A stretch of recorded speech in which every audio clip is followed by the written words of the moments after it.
Now we're going from one of my more favorite or more interesting things, whereas creating electricity and potential out of varying concentrations with two identical half cells. We're going to do electrolysis. Electrolysis is very, very difficult for me because doing cell potentials is hard enough, and electrolysis is backwards.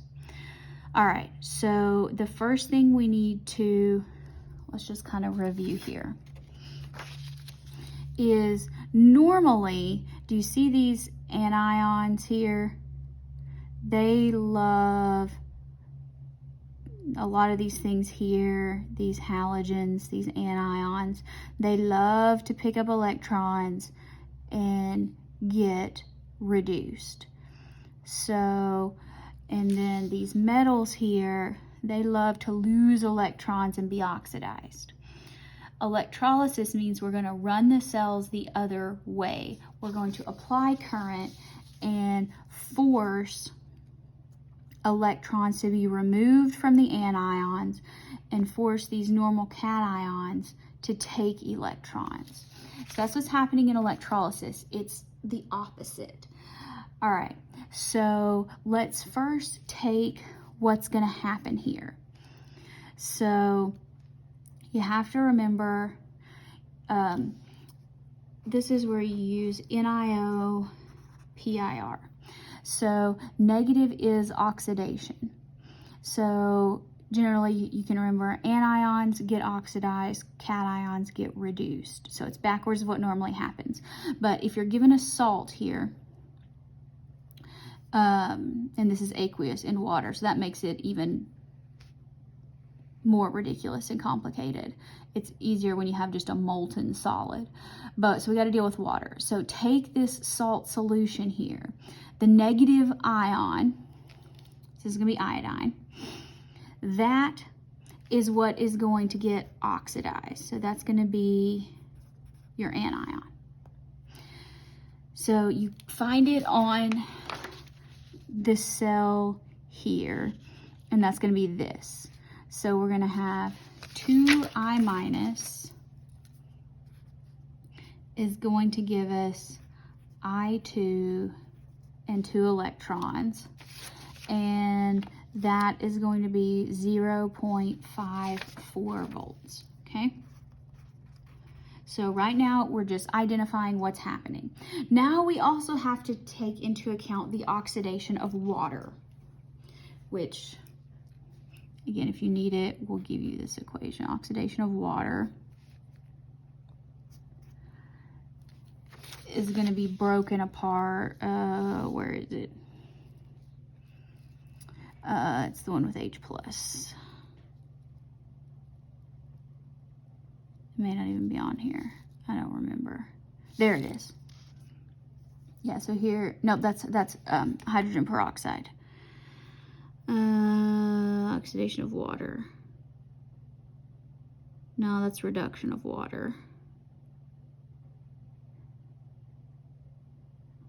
I don't really see it on here. All right, well, it's given in the textbook, and so don't worry about it if you can't. H plus and O2. I really feel like it's probably on here somewhere, but I can't seem to find it.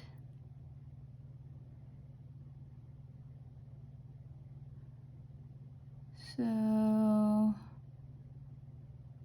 oh, there it is, there it is, there it is. That's, here we go. This is oxidation of,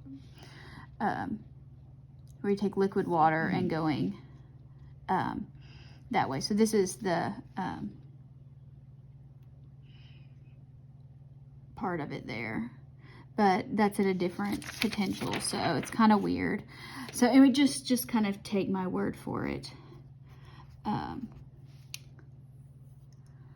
And they tell you in the book that this is 0.82 volts, and it has to do with like the concentration of water and ions there, so that's why it's 0.82. That'll be given to you, so just don't really worry about it.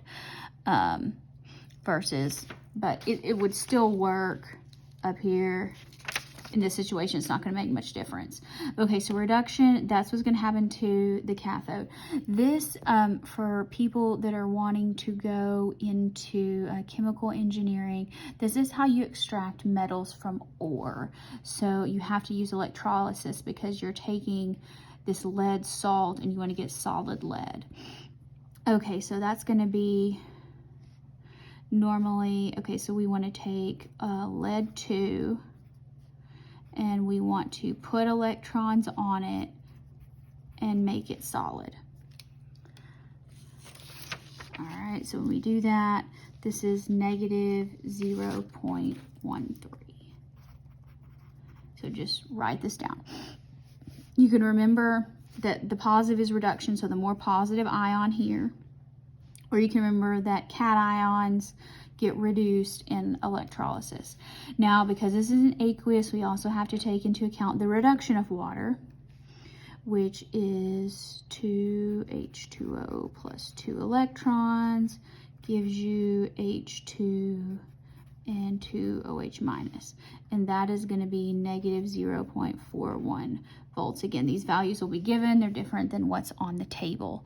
So again, it has to do with the concentration and kW of water. Okay, so now that we have all these, we have, this is asking us to figure out what is happening at the cathode and the anode. So at the cathode, we have 2 choices for what's getting reduced. How do you pick which one is occurring? At the anode, sorry, this is the anode. Well, the anion gets oxidized, but this is also the anode.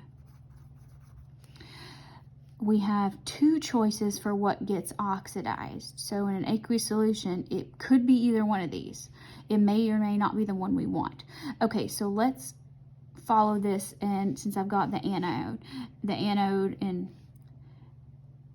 so what gets oxidized? The negative one gets oxidized. Negative is oxidation. Notice both of these are positive. So you pick the more negative one. More negative is the same as less positive. So that would be this one. So at the anode, this is the reaction that is occurring.